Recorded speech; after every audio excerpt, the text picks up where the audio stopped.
at sa kilos natin. Doon tayo makikita. Tingnan mo ngayon kapatid mo. Kung siya'y mananampalataya, ihalo man yan sa buong tao na makasama nyo. Pag ikaw ay talagang anak ng Diyos, mag-iiba ang mukha mo. Iba ang mukha mo. Nagniningning ka doon sa mga taong yun. Naiiba ka.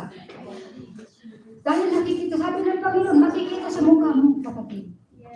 Magmumukha, magniningning sa sanlibutan. Huwag natin hayaan na hindi nag-iilaw yung ang Espiritu ng Diyos sa buhay natin. Hayaan mong mag-ilaw ka sa mga sanlibutan.